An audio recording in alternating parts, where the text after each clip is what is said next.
Les affaires publiques n'ont plus de secret pour lui. Les vrais enjeux. Les vraies questions. Émotionnel ou rationnel? En accord ou à l'opposé? Les rencontres de l'heure. Affaires internationales, Stéphane Bureau, bonjour.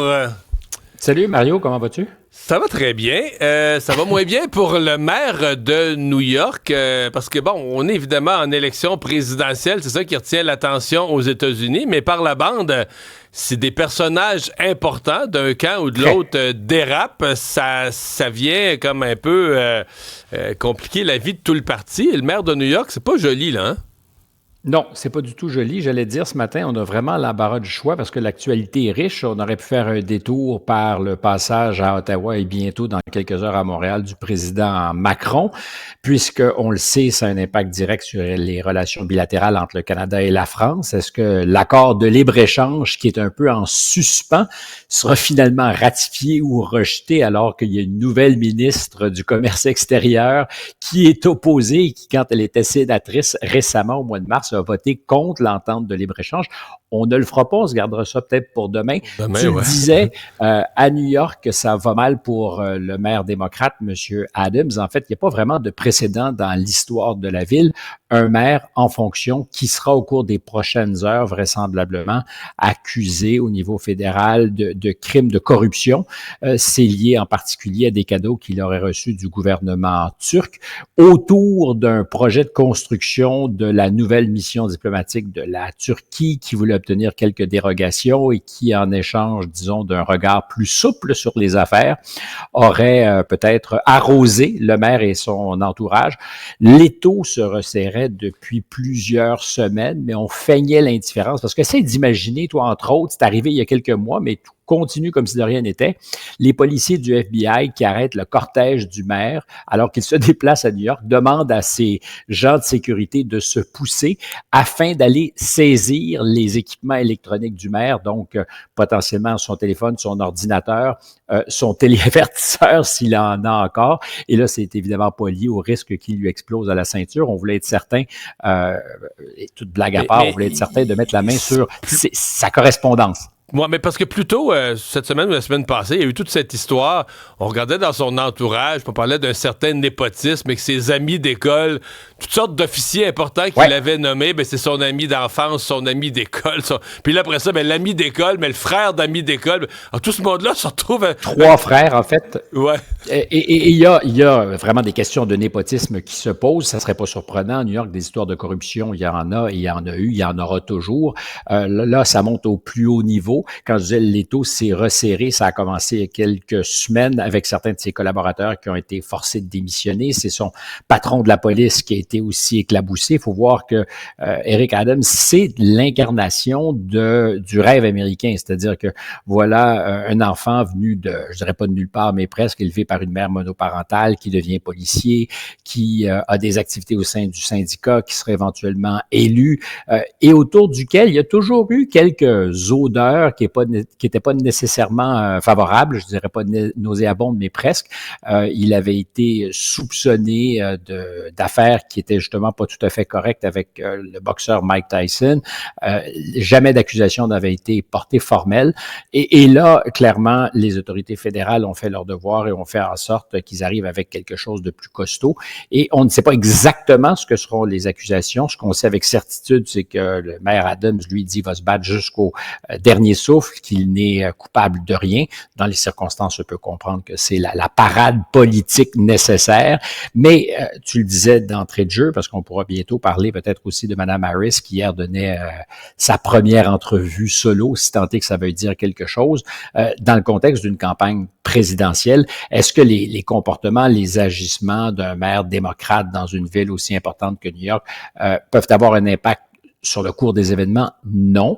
Est-ce que ça vient ajouter au brouillard? Possiblement oui, et c'est évident que Mme Harris aura probablement à se prononcer là-dessus, même si elle n'est ni de près ni de loin liée aux actions du maire de New York. Mais puisqu'on glisse vers elle, elle n'aura pas le choix, à mon avis, de le couler lui pour se sauver elle. C'est-à-dire qu'elle va mettre la présidence en priorité. Fait que je pense pas qu'elle va supporter Adam, de mon avis. Elle va se laver les mains de tout ça, puis s'il y a toutes les raisons, puis on peut imaginer ce matin que toutes ces raisons seront au rendez-vous dans quelques instants, de penser que la preuve est accablante, elle va le larguer très rapidement, parce que dans ce jeu-là, c'est un jeu de massacre, c'est le dernier à tenir debout qui gagne la partie, puis elle ne se laissera évidemment pas ralentir. Donc hier, elle a donné sa première entrevue en solo? Entrevue économique, parce qu'elle a présenté son programme économique, puis ensuite elle se présente dans un média économique, MSNBC. MSNBC, en fait, le média, avant d'être économique, est un média sympathique, disons les choses comme ça.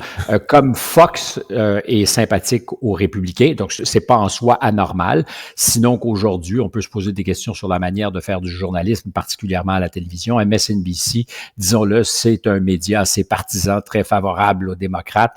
Comme Fox, encore une fois, je le répète, est très favorable aux républicains. Et M. Trump, quand il se présente devant des intervieweurs, en général, en choisit qui sont plutôt sympathique, même si à l'occasion, on l'a vu prendre des risques. Par exemple, quand il s'était présenté à l'Association des journalistes afro-américains qui avait été interviewé par une journaliste de ABC qui lui avait donné une traite, disons. Alors, il s'expose davantage. Madame Harris, elle, a un plan de match hyper contrôlé. Tu parlais d'économie, ça compte parce que l'écart sur cet enjeu que dominait largement Donald Trump depuis des mois se rétrécit. Parce que les élections, tu l'as souvent souligné, c'est évident, ça joue sur quelques grands thèmes. L'économie en est un, l'immigration.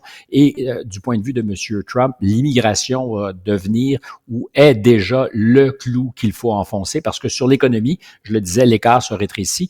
Il y a 6 points d'écart alors qu'il y en a déjà eu 12 dans les sondages où M. Trump était perçu comme le leader, celui qui avait le programme, celui qui était le plus rassurant. C'est de moins en moins vrai.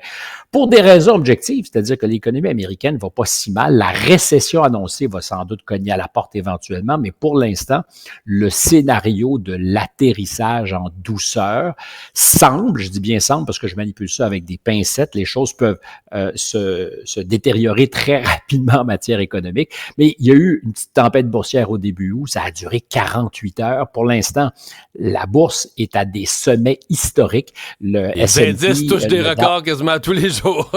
Tous les jours, dans un contexte où, objectivement, l'économie ne va pas nécessairement super bien. Tu as une dette publique qui est en explosion, mais pour les Américains, puis je dis pas tous les Américains, parce que l'inflation fait très mal, ça semble se dérouler correctement. Et ce que peut souhaiter Mme Harris, en croisant les doigts, c'est que ça se poursuive, c'est-à-dire que ça continue à tout le moins jusqu'au 5 novembre. Donc, sur cet enjeu-là, elle n'est pas en avance, mais est en rattrapage. C'est une bonne nouvelle pour elle. Et dans l'entretien hier, sans donner de détails, parce qu'entre toi et moi, c'était, je sais pas si c'était ennuyant, qui est le bon mot, mais c'était mou. C'était pas une entrevue. Il est sorti de... Je ne sais pas comment dire ça. En fait, je vais le dire dans mes mots, là. C'est comme si ça lui permet de dire, ben oui, j'en ai donné une entrevue en solo. Mais tu sais, MSNBC, d'abord, c'est pas tout le monde qui est abonné à ça. Là. C'est comme un média. C'est comme le canal Argent autrefois là, dans le groupe TVA qui a disparu. Mais tu sais, c'est pas comme LCN ou RDI. Là. C'est pas un All News, là, un média d'information. C'est un média d'information économique. Assez intéressant pour les gens qui s'intéressent à la bourse, à la finance. Il y a de bonne qualité de recherche puis tout ça. Mais c'est juste que c'est un média spécialisé auquel relativement peu de gens sont abonnés. Elle fait une entrevue prudente. Il n'en sort rien de particulier. Il n'en sort rien là, de gaffe. Fait que c'est comme si ça lui permet de dire « J'ai donné une entrevue en solo » alors que la plupart des gens en auront rien vu. Là, t'sais. Exact. Je coche la case. Regardez, je suis capable de répondre aux questions. Alors, du point de vue de Mme Harris, elle a fait correctement. C'était pas difficile. S'il y a des questions à se poser, c'est sur le niveau, je dirais, de presque de complaisance. La journaliste a fait son job, mais l'a jamais vraiment poussé dans ses derniers retranchements. Qu'on espère qu'il arrivera un jour. Ça serait vrai de n'importe quel candidat ou candidate, pas juste de Mme Harris. Alors, sur la question économique, elle dit, écoutez, il y a pas d'inquiétude à avoir. Si vous faites moins de 400 000 $, on n'augmentera pas vos impôts. Elle affirme que les grands patrons qu'elle connaît bien des entreprises sont plutôt favorables à payer leur juste part d'impôts.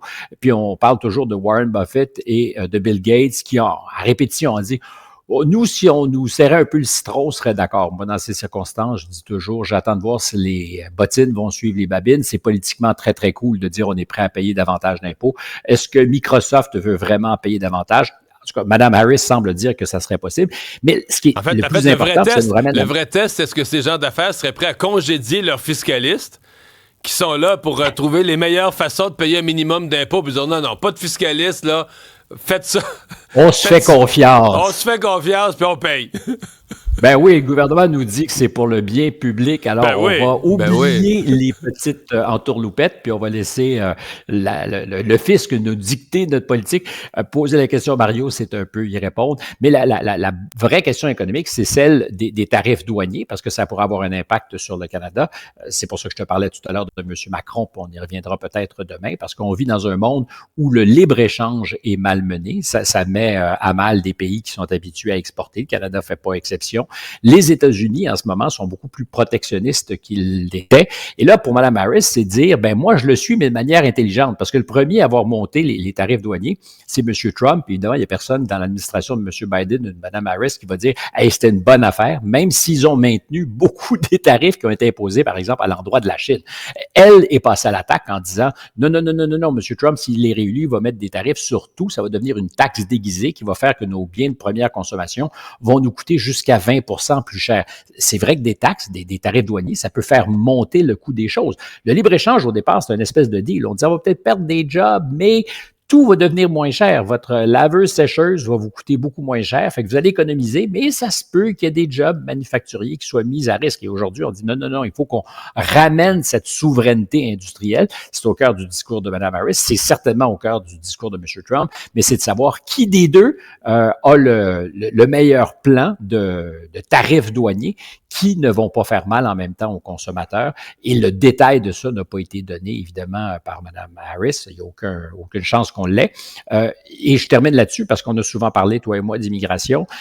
Elle a reconnu dans l'entretien que c'était une politique d'immigration qui était pas une faillite, mais que c'était un échec.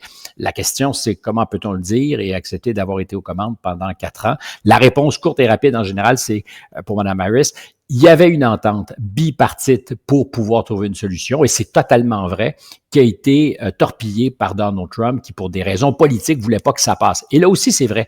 Mais ce qui est aussi vrai, c'est qu'en juin dernier, M. Biden, parce qu'il y en a l'autorité, a changé les règles, a fait en sorte que, par exemple, tous les jours, quand il y a plus de 5000 immigrants illégaux qui sont interceptés, on ferme de manière plus hermétique la frontière, puis ça a changé dans les faits. Alors, c'est donc dire que quand politiquement, il y a de la volonté, il y a non seulement quelque chose à faire, la possibilité qu'a un président d'imposer des décrets, on en a beaucoup parlé à l'époque de M. Trump, M. Biden là. Alors, comment expliquer que celle qui était partiellement responsable de la frontière, et son patron surtout, se soit réveillée en juin dernier, trouver des solutions partielles, et qu'aujourd'hui, elle dit, si c'est un échec, c'est parce qu'on est passé à côté d'une entente bipartite, ça tient pas parfaitement la route.